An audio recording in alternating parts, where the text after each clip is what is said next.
Hi, welcome to Katie's Corner in Space. I'm Katie. Over the full run of the 15 seasons of Supernatural, a few spin-off ideas came up and were even set up through the run of the show. However, it wasn't until Supernatural's end that any of the live-action, demon-hunting creature conflicts came to fruition on the television. And with the exception of one season of one anime show and a web series, even getting a pilot episode made was tricky. So what were these shows? Why did we never see them in their own time slots? And what does this say about the future of the Winchesters? Over the years, Supernatural introduced us to some incredible and very layered characters. Some were so good, they inspired ideas for their own spin-offs. Other times, fans would be introduced to an entirely new cast of characters in the hopes of using one episode as sort of a pilot testing ground for ideas with a full-blown plotline and cast of characters all on their own. And in Japan, a full season of animation episodes were created to cover the basic plotline of the first 2 seasons of Supernatural, with a few new adventures thrown in. But what went wrong with these ideas? Why only one season of anime? Why did Supernatural Bloodlines never make it past the introductory episode? What about Ghostfacers being invited to the apocalypse? And Wayward Sisters? What exactly went wrong? One of the most disappointing losses in the Supernatural spin-offs What If list.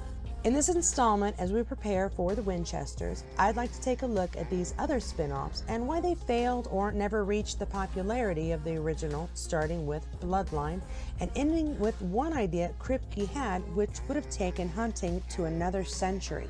In the before time, I didn't really follow the behind-the-scenes intricacies of creating mini shows past the gag reel and occasional DVD extra binge. So when the episode Bloodlines aired in the 9th season, I had no idea it was a potential spin-off idea. But I did have enough brains to surmise that's most likely what they were trying to introduce, and to be honest, I didn't care for it. But I wasn't alone. Bloodlines saw Sam and Dean entwined in a monster-mobster style storyline where different monster families claim territories of Chicago. A young officer in training gets caught up in the chaos when his girlfriend is killed, and thus we have set up the basic cast of characters complete with intrigue, romance, and family issues. It was not a popular episode, and the concept for the spin-off was already being attempted with the originals. So in part, the timing was just wrong. The CW didn't need another supernaturally fueled young adult show, but also the draw for Supernatural was missing entirely in the proposed spinoff. No Sam, no Dean, and the whole show was based in one city. In short, it wasn't going to work for the fan base they were hoping to draw. But that didn't stop Supernatural from continuing to introduce us to an ever-growing array of characters, and over time, another concept came to fruition. Wayward Sisters. We'd met most of the potential casts already. Jody, the widowed sheriff of Sioux Falls, who had learned the hunting trade when crossing paths with Bobby, Sam, and Dean. We met Alex when she was a young woman. She'd been kidnapped as a young girl and brought up in a nest of vampires. Jody and the boys all helped to save her, and she lived with Jody ever since. Claire, of course, we met just after we met Castiel.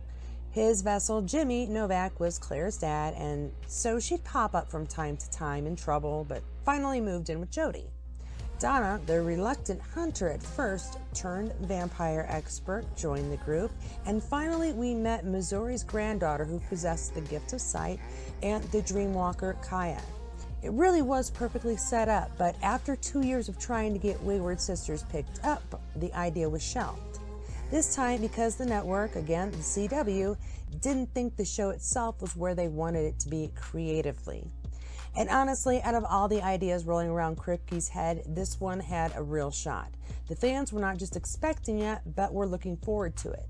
This decision by a network should go up there with Fox's treatment of Firefly. Well said. Wasn't that well said, Zoe? Had a kind of poetry to it, sir. Just poor network decisions and zero consideration for the fans, much less the creators. But you may be asking yourself, what about the animated series? That one got onto TV screen, so why did it end? And it's true. The series, created for Japan by Kripke and Madhouse Animation Studio, did make it all the way to production. Voiced by Yuya Ochida and Hiroki Tochi, pardon my butchering of their names, and all 22 episodes are currently available on several streaming services if you're willing to shell out some cash. However, it was missing at least one key component in my opinion: Jensen. Now, the series itself covers much of the first 2 seasons, but adds a few extra stories only hinted at in Supernatural, such as a trip to Vegas. Jared thankfully was able to voice the full English run, but Jensen was unavailable to voice his part in the English version until the final 2 episodes. And this is a big problem. This isn't really uncommon in the voiceover industry, replacing or substituting a familiar voice with another to complete a project when the desired actor isn't available. But fans are looking forward to their favorite actor, their character's portrayal, not a replacement. And while many will point out several animated shows don't make it past the first season, I'm still chalking it up to the lack of Jensen. Not blaming him, he was working and simply didn't have the spare time, but it definitely affected the possibility of future episodes. Now, if you think I forgot Ghostfacers, don't worry. That short-lived web series is also floating around here as well. However, its 11 episodes didn't catch on as hoped, and despite meeting Castiel, who foretold they would witness the apocalypse, their story was over after the Supernatural episode Thin Man. As for the other idea, the one which would take hunting to yet another century, well, it seems like Dean, Kripke would have enjoyed an adventure in the Wild West. More specifically, adventures with Samuel Colt, the creator of the Colt revolver that took out Yellow Eyes in Season 2 of Supernatural. Again, in the episode, we are introduced to Colt's world, much like Bloodlines. However, the difference being it was established hunters of the Old West, much like Sam and Dean, traveled all over to hunt, just on horseback rather than by horsepower.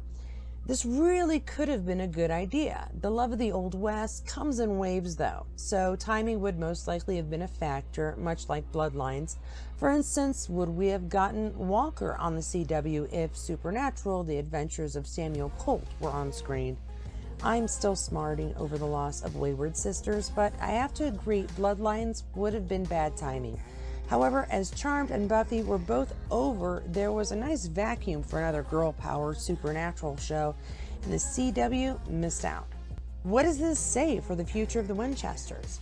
Well, we have a familiar character or 2, 3 if you count narrating Dean, and when it comes to successful spin-offs in the sci-fantasy genre, shows like Buffy with Angel and Vampire Diaries with Originals have proven that carrying over popular and established characters helps.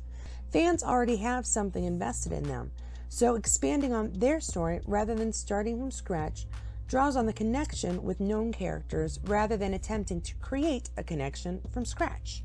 So the story's foundation is set. Winchesters have a fan base as well as characters. Now it's up to the creators and crew and writers to keep interest. We will probably see a few familiar monsters, at least at first, along with some borrowed plot lines the makers know worked well in Supernatural.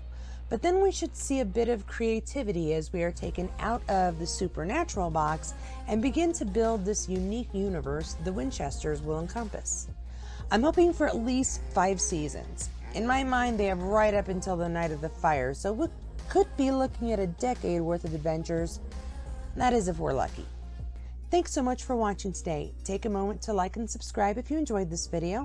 I realize this is a limited series as I gear up for the Winchesters, but every thumbs up counts and eventually will help me decide what content to continue with once the series begins. Till then, I'll see you again next week for more content on Supernatural and the Winchesters. Bye!